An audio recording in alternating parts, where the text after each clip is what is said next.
very good morning to all of you.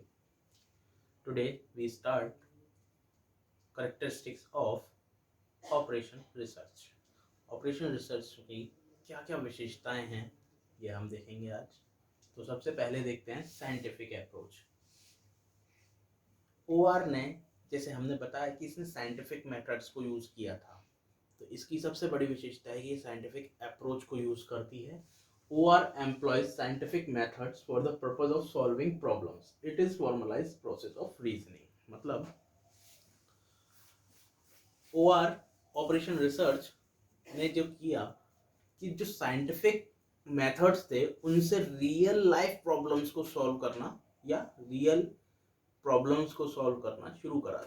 That means हम लोगों ने अपनी रियल लाइफ में साइंटिफिक मेथड्स को अप्लाई करना शुरू कर दिया।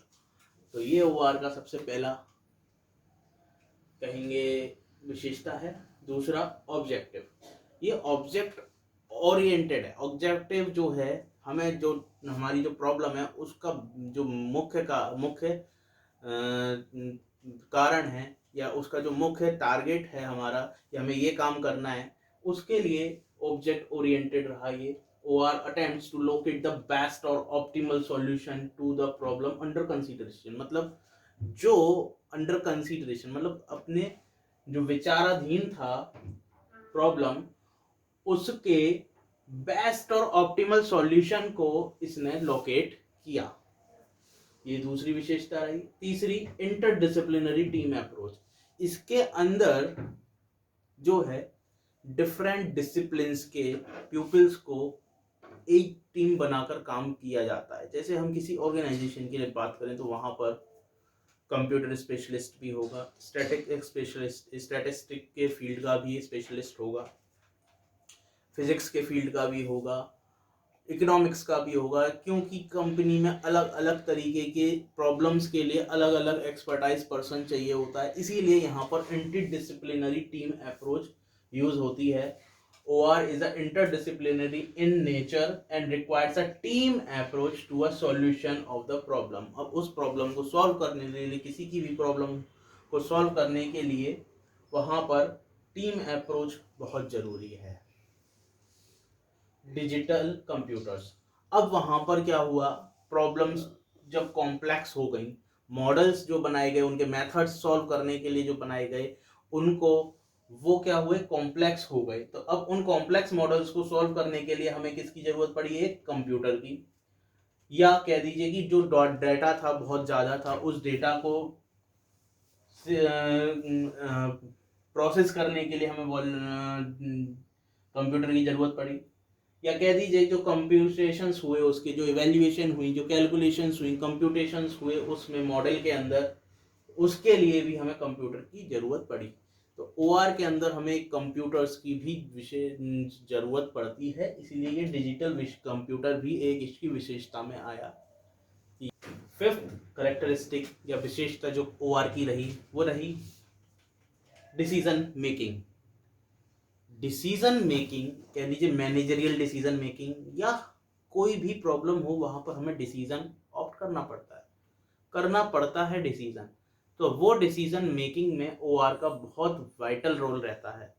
जब हमारे पास एक ही चीज के लिए 4 या 5 ऑप्शन होते हैं, सॉल्यूशंस होते हैं, 4 to 5 ऑप्शंस हैं, तब उसमें मोस्ट ऑप्टिमल या मोस्ट बेस्ट ऑप्शन कौन सा होगा, ये डिसीजन लेने में OR एक वाइटल रोल प्ले करता है।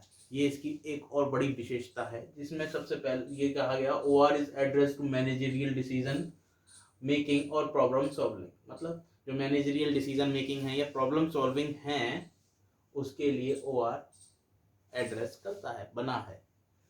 इसके बाद इसकी कुछ स्टेप्स होती हैं डिसीजन मेकिंग की। हम डिसीजन कैसे करते हैं, तो डिफाइन द प्रॉब्लम, सबसे पहले प्रॉब्लम को डिफाइन कीजिए, एक्सप्लेन कीजिए। फिर उसके बाद establish a criterion to be used, जो क्राइटेरियाज हैं हमारे पास उनको यूज करते हैं, करने के लिए उनको एस्टेब्लिश किया जाता है, क्या क्या कंडीशंस हैं उसके लिए।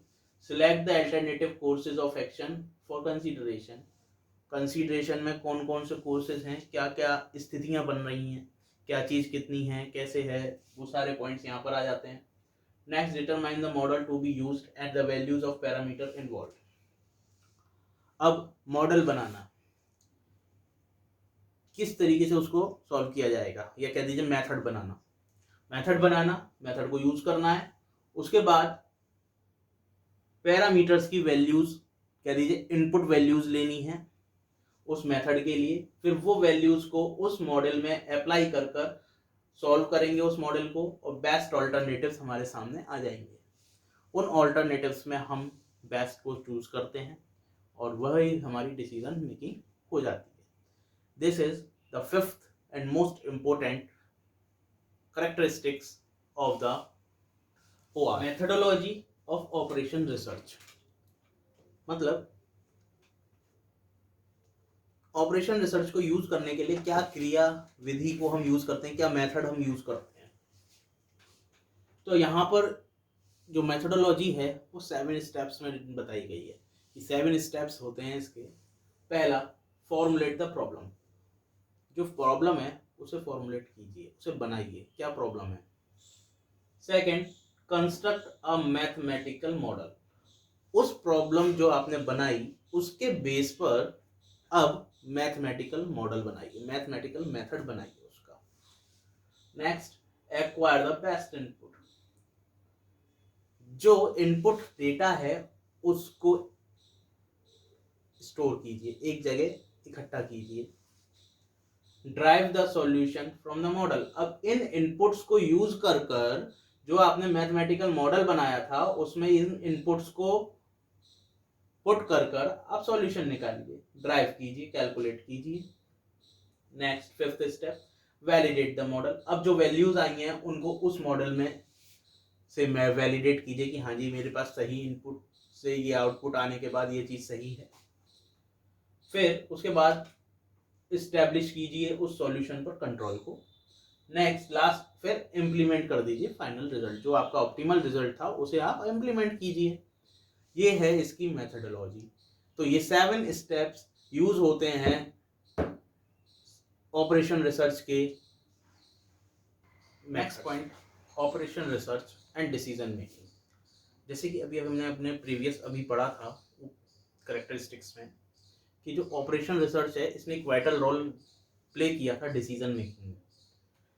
मैनेजरियल जब डिसीजंस लिए जाते हैं तब ऑपरेशन रिसर्च एक सॉल्यूशंस मिलते हैं, उसमें मेन ऑप्शंस आते हैं बहुत सारे, तब उन ऑप्शंस में से कौन सा बेस्ट ऑप्शन है या ऑप्टिमल है उसको डिसीजन मेकिंग में हमें अप्लाई करते हैं।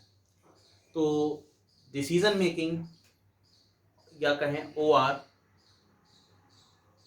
एक बहुत बड़ा रोल या वाइटल रोल प्ले करता है डिसीजन मेकिंग में।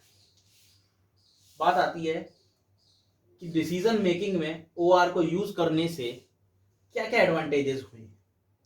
तो पहली चीज, बेस्ट डिसीजंस निकले या इफेक्टिव डिसीजंस बोल दीजिए। जब हमारे पास क्या मान लीजिए कोई एक प्रॉब्लम है, उसके डिसीजंस लेने, उसमें हमारे पास 4 ऑप्शंस हैं। अब वो 4 ऑप्शंस में से हमें कौन सा डिसीजन लेना है कि बेस्ट है। 4 ऑप्शंस हैं, उनमें से कौन सा ऑप्शन इज बेस्ट, ये हमारा डिसीजन है। तो जब हम विदाउट OR लेते थे तो ये जरूरी नहीं था कि हमने जो ऑप्शन ऑप्ट किया वो बेस्ट ऑप्शन था उन 4 में से, कि वो बेस्ट ऑप्शन हमने ऑप्ट किया। लेकिन जब OR को यूज किया तो हमें उसके रिजल्ट्स पहले ही पता लगते हैं कि एक कंप्यूटेशन के बेसिस पे हम एक जो अप्रोक्सीमेट रिजल्ट्स होते हैं वो यहाँ पर हम पहले ही पता करते हैं अप्रोक्सीमेट रिजल्ट्स को। तो हमें एक अंदाजा होता है कि ये ऑप्शन को ऑप्ट करेंगे तो हमें ये रिजल्ट मिलेगा और ये ऑप्शन ऑप्ट करेंगे तो ये रिजल्ट मिलेगा।